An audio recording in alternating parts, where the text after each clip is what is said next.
Benvenuti a Riscoprendo il Novecento Sardo, la rubrica promossa dai Musei Civici di Cagliari per l'approfondimento di alcuni tra i protagonisti dell'arte in Sardegna del XX secolo.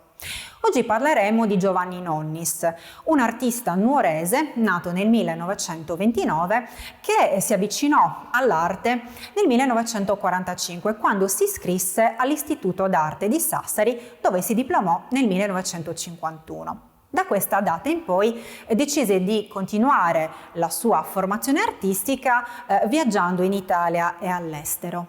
In modo particolare a Madrid ebbe modo di conoscere meglio l'opera di Francisco Goya, traendone un giovamento, un aggiornamento soprattutto per quanto riguardava il suo aggiornamento personale e culturale. Nel 1966 fece ritorno in Sardegna e nel 1968 ottenne l'incarico di docente al Liceo Artistico di Cagliari di ornato disegnato.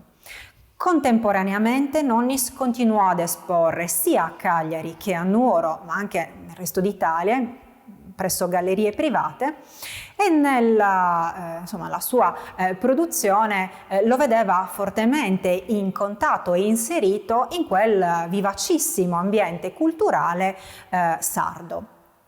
Per sua scelta non aderì mai alle neoavanguardie che invece interessavano molti dei suoi colleghi artisti. Sfortunatamente la vena creativa di Giovanni Nonnis venne interrotta agli inizi del 1975 quando rimase purtroppo vittima di un incidente stradale.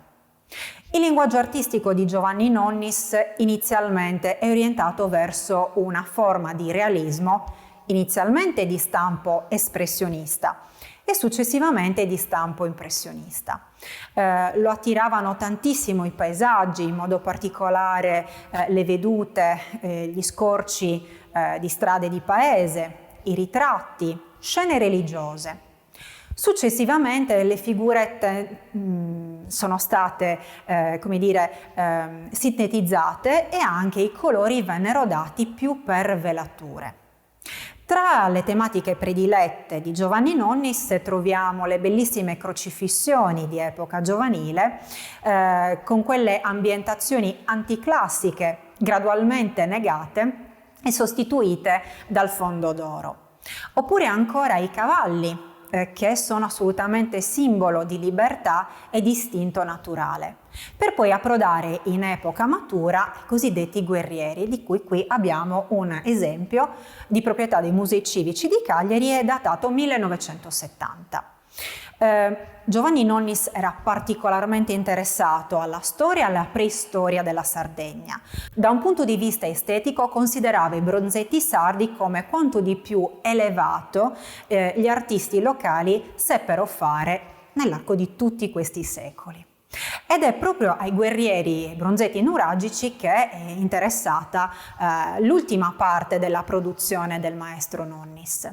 Quello che ovviamente caratterizza le opere di Nonnis è qui ampiamente caratterizzato, ossia le figure dei guerrieri sono volutamente deformate, vengono utilizzati dei colori brillanti, antinaturalistici e che quindi sono maggiormente attrattivi per l'osservatore.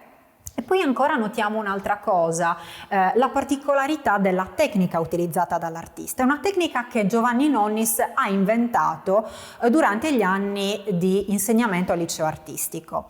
Innanzitutto è molto originale il fatto che abbia scelto un supporto che è tipico invece della produzione edilizia. Si tratta di un foglio di masonite. Quindi tanti fogli di legno incollati tra loro che per l'appunto servivano più per la costruzione di edifici che non per l'arte.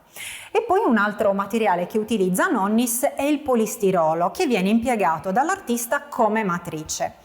Addirittura Nonnis inventa un particolare tipo di bulino elettrico che permetteva di incidere il materiale, quindi il polistirolo, senza sfaldarlo come assolutamente accadrebbe in condizioni normali.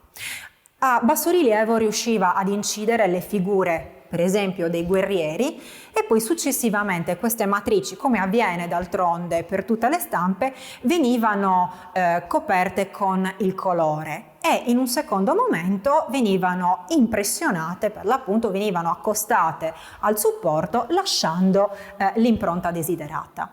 Qui vediamo il guerriero caratterizzato dalla sua armatura mentre impugna una lancia, e in primo piano noi qui vediamo lo scudo caratterizzato sicuramente da colori molto attrattivi. Di recente a Giovanni Nonnis è stata dedicata una mostra ai Musei Civici di Cagliari, al Palazzo di Città. Speriamo di poterne vedere presto ancora.